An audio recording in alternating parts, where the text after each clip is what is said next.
There was a coffee table in the United Nations. We were 5 to 10 people, and there it was decided we should do something. We should create an alliance of NGOs to support the FCTC, and that's what happened. In the beginning, it was very exciting for many of us. We were young, energetic, and highly motivated tobacco control advocates getting involved in the negotiations. And between us, there was only one person who actually had any level of experience being involved in negotiations, and the rest of us simply did not have that experience. So it was brand new, and we were thrown into the deep end and forced to swim. And the initial meeting was at the very top floor of the Cornevin Hotel. And I guess they had only expected about a dozen people to show up. But in actual fact, there were probably about 30. And some of us ended up sitting on the floor, which for a long time ended up being the norm for FCA meetings. But I think most of the people there really had very little idea about what making a treaty was like. And it was just more of a very strong commitment that we needed to do something. Again, because we did not have a proper room to meet, like an NGO room, we would meet in the canteen of the WHO office. And on one occasion, we were meeting late into the evening, and we were locked in. One of the staff of WHO was actually with us during that time, and so the staff was locked in with us in the canteen.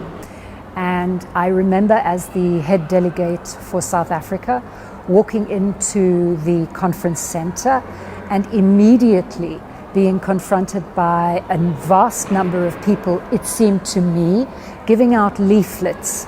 And everyone was prepared to take on a responsibility, no matter how meager or small that it was. So you had highly trained and specialized medical doctors volunteering to arrange chairs and to get a room ready, or even distributing the FCA bulletin on a daily basis. It's important to realize that during this phase, FCA had no staff, apart from one coordinator. So it was NGOs who contributed their own time in kind and their passion. And that's what made a difference. I think the NGOs were so enthusiastic about this convention right from the start, ahead of the WHO mechanism. I think it's true to say there was quite a bit of discussion in the early days as to what the roles of the NGOs would be. Most countries came to respect the NGO presence, came to respect the NGO reports, particularly those that were sort of gathered together through the FCA.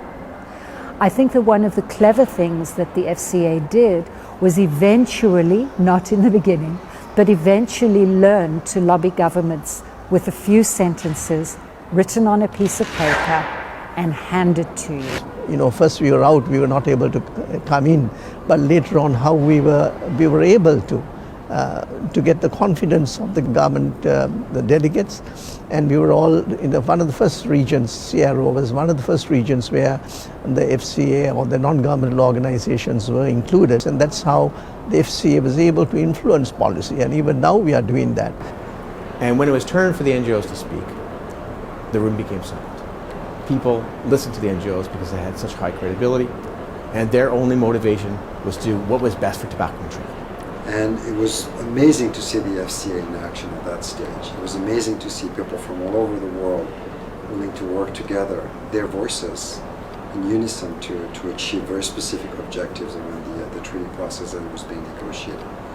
Over the course of the treaty negotiations, the Framework Convention Alliance Bulletin became incredibly famous for its Orchid and Ashtray Awards, and we started by walking in and flipping over the bulletin as governments to see whether we'd got an orchid or an ashtray.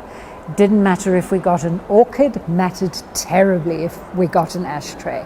So every day when we distributed the bulletin, we found the delegates immediately taking it and turning to the back to look at whether they have been named and in which category. And we thought that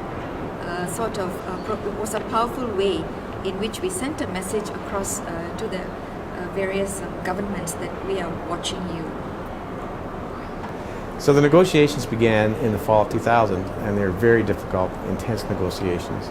And it finally ended, the final INB 6 in February 2003. It didn't end on February 28th. It went to 4 a.m. on March 1st, and delegates were tired, but it was a packed room. So delegates that had left, they came back. There was reporters, international wire service representatives who were sleeping on the floor, waiting, because there was a couple hours. It was maybe 2 o'clock when they reconvened, when they had all the translations ready, final approval. They let the NGOs in, and it was an incredibly exuberating, celebratory spirit. After all of this intensity over years, people were feeling fantastic. Had it not been for the NGOs, the FCTC would be far weaker than it actually is. Everybody was very, very proud and very happy that we had this treaty. And we met and decided, well, what do we do next? What's next about the FCA? Do we dissolve? Do we continue movement? What do we do next? And basically everyone who was present unanimously felt this is too valuable of a movement, too valuable of an alliance. We need to keep on growing. I think the success of the FCA during the negotiations between 2000 and 2003 formed the basis for future success and formed the basis for everyone to have confidence for the FCA to grow and to do more. I met FCA as a civil society movement that was informing governments on what they need to do to support tobacco control.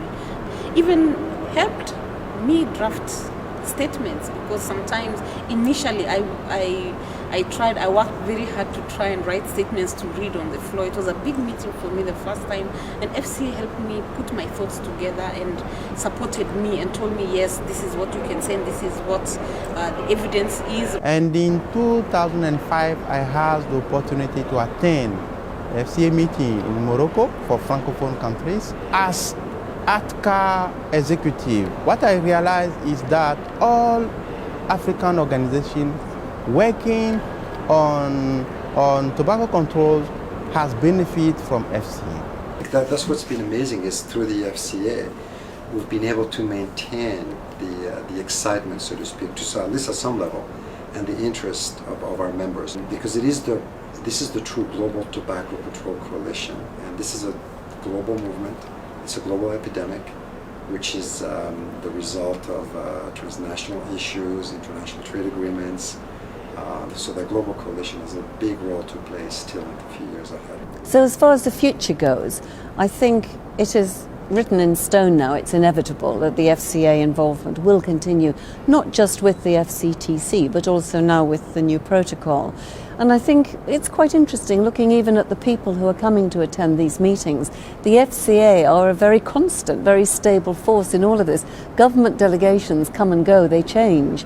But the whole sort of background and undercurrent of experience and knowledge of this treaty is every bit as much in the FCA as it is within the government delegations.